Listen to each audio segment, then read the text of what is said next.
Hi friends, welcome back to my channel. This is Sirisha. ఈరోజు మీకు non వెజ్తో సమానమైన పోషకాలు ఉన్న సోయా గ్రాన్యూల్స్తో కర్రీ చేసి చూపిస్తున్నాను. దీన్ని వెజ్ కీమా కర్రీ అనొచ్చు అనమాట. ఇది పోషకాలతో పాటు రుచిలో కూడా నాన్ వెజ్ టేస్ట్ కలిగి ఉంటుంది. ఈ కర్రీ ఎలా ప్రిపేర్ చేయాలో చెప్పే ముందు మీకు కొన్ని ఇంట్రెస్టింగ్ విషయాలు చెప్తాను. అదేంటంటే ఈ సోయా గ్రాన్యూల్స్ దేని నుంచి తయారు చేస్తారు, దీనివల్ల ఉన్న ఉపయోగాలు ఏంటి, అలాగే దీనివల్ల ఉన్న సైడ్ ఎఫెక్ట్స్ ఏంటి, ఎవరు తీసుకోవాలి ఎవరు తీసుకోకూడదు అనే విషయాలు కూడా చెప్తాను. మనకి రకరకాల బీన్స్ ఉంటాయి కదా, రకరకాల చిక్కుళ్ళు, వాటిలో ఇది ఒక రకం అనమాట. వీటిని సోయా బీన్స్ అంటారు. ఈ గింజల నుంచి ఆయిల్ చేస్తారు, సోయా మిల్క్ చేస్తారు, రకరకాలు చేస్తారనమాట. ఈ సోయా నుంచి ఆయిల్ తీసిన తర్వాత ఆ మిగిలిన పదార్థాన్ని ఇలా సోయా చంక్స్లా చేస్తారు. ఇది తెలుసు కదా మీకు, మీల్ మేకర్ అంటారు లేదా సోయా చంక్స్ అంటారు. దీన్ని మనం బిర్యానీస్లో వాడతాం, కర్రీస్ చేసుకుంటాం. అలాగే ఈ చిన్న పలుకులు సోయా గ్రాన్యూల్స్ అంటారు. ఇవి రెండు కూడా ఒకటే అనమాట, సైజ్ ఒకటే తేడా.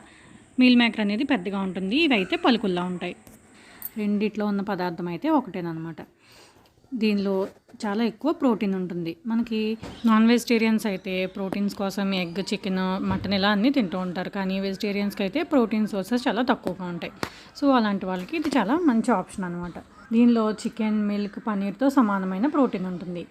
కానీ పన్నీర్ మనం ఎక్కువ తీసుకోలేము, ఎందుకంటే దీనిలో ప్రోటీన్తో పాటు ఫ్యాట్ కూడా ఎక్కువ ఉంటుంది. కానీ సోయాలో ఫ్యాట్ కంటెంట్ తక్కువ ఉంటుంది అనమాట. సో దీన్ని వెయిట్ లాస్ అవ్వాలనుకున్న వాళ్ళు కూడా ఈజీగా తీసుకోవచ్చు. మన శరీరానికి అవసరమైన ఎన్నో విటమిన్స్, మినరల్స్ అండ్ ఫైబర్స్ కూడా దీనిలో ఉంటాయి. అలాగే హార్ట్కి ఎంతో మంచివైన omega-3 ఫ్యాటీ యాసిడ్స్ కూడా దీనిలో ఉంటాయి అన్నమాట. ఇకపోతే దీనివల్ల సైడ్ ఎఫెక్ట్స్ అని చెప్పాను కదా, అవి ఏంటంటే దీన్ని మోతాదుకి మించి తీసుకోకూడదు. దీన్ని రోజుకి 25 నుంచి 30 గ్రాముల వరకు తీసుకోవాలి ఒక మనిషి. లేదంటే వారానికి 2 సార్లు తీసుకుంటే సరిపోతుందన్నమాట.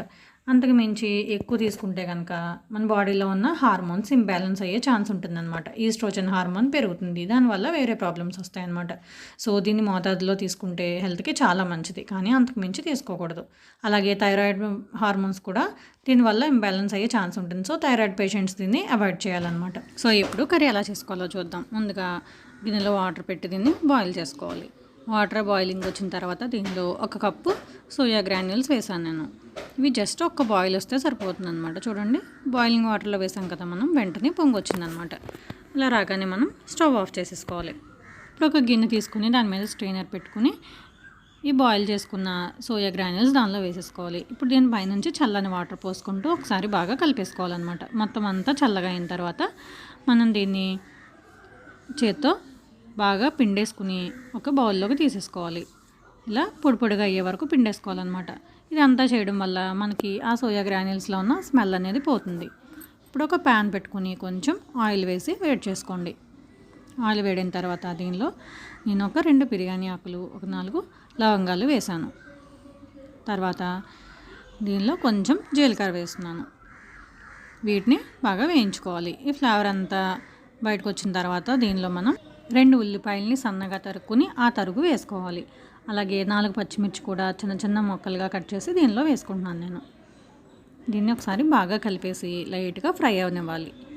ఇది కొంచెం ఫ్రై అయ్యి కలర్ లైట్గా మారిన తర్వాత దీనిలో ఫ్రెష్గా దంచిన అల్లం వెల్లుల్లి పేస్ట్ వేసుకున్నాను, 1 టీ స్పూన్. ఇప్పుడు దీన్ని కూడా బాగా కలిపేసుకోవాలి. దీనిలో ఒక 1/2 టీ స్పూన్ పసుపు, అలాగే 1 టీ స్పూన్ సాల్ట్ వేసుకుని బాగా కలిపేసి మూత పెట్టేసుకోవాలి.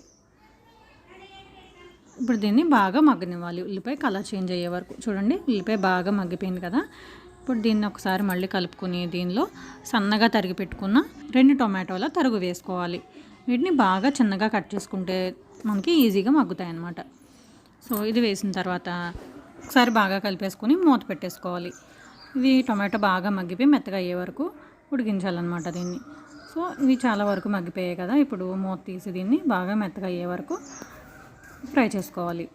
ఇప్పుడు దీనిలో 1 టేబుల్ స్పూన్ కారం వేసుకున్నాను నేను. అలాగే 1 teaspoon garam masala, 1 teaspoon వేయించిన జీలకర్ర పొడి కూడా వేసుకుంటున్నాను. ఇప్పుడు ఇవన్నీ బాగా కలిసే వరకు ఫ్రై చేసుకోవాలి. ఇవి ఫ్రై చేసేసిన తర్వాత దీనిలో ఒక చిన్న గ్లాస్తో వాటర్ పోసుకోవాలి. ఇప్పుడు దీన్ని అంతా ఒకసారి బాగా కలిపేసుకుని మూత పెట్టేసుకోవాలి. ఇది మనకి టమాటో బాగా మ్యాష్ అయిపోయి వాటర్ ఇలా బాయిల్కి రావాలన్నమాట. ఇలా వాటర్ బాయిల్ అవుతున్నప్పుడు మనం పక్కన బాయిల్ చేసి పెట్టుకున్న సోయా గ్రాన్యూల్స్ని వేసేసుకోవాలి.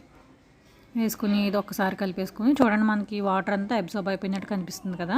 కానీ మనం మళ్ళీ మూత పెట్టేసరికి అదంతా నెమ్మదిగా ఉడికి వాటర్ అంతా ఎవాపరేట్ అయ్యి మనకి ఆయిల్ తేలే వరకు ఉడికించుకోవాలన్నమాట. ఇప్పుడు దీనిలో నేను కొంచెం సాల్ట్ వేసుకున్నాను. ఇందాక ఆనియన్లో వేసుకున్నాం కదా, ఇప్పుడు కర్రీకి సరిపడా సాల్ట్ వేసుకున్నాను. ఇప్పుడు దీనికి మూత పెట్టేసి ఉడికించాలి. చూడండి, ఇది ఆల్మోస్ట్ వాటర్ అంతా అయిపోయింది. ఇంకా కొంచెం లైట్గా కనిపిస్తుంది కదా తడి, అది కూడా అయిపోయే వరకు ఉడికించుకోవాలి.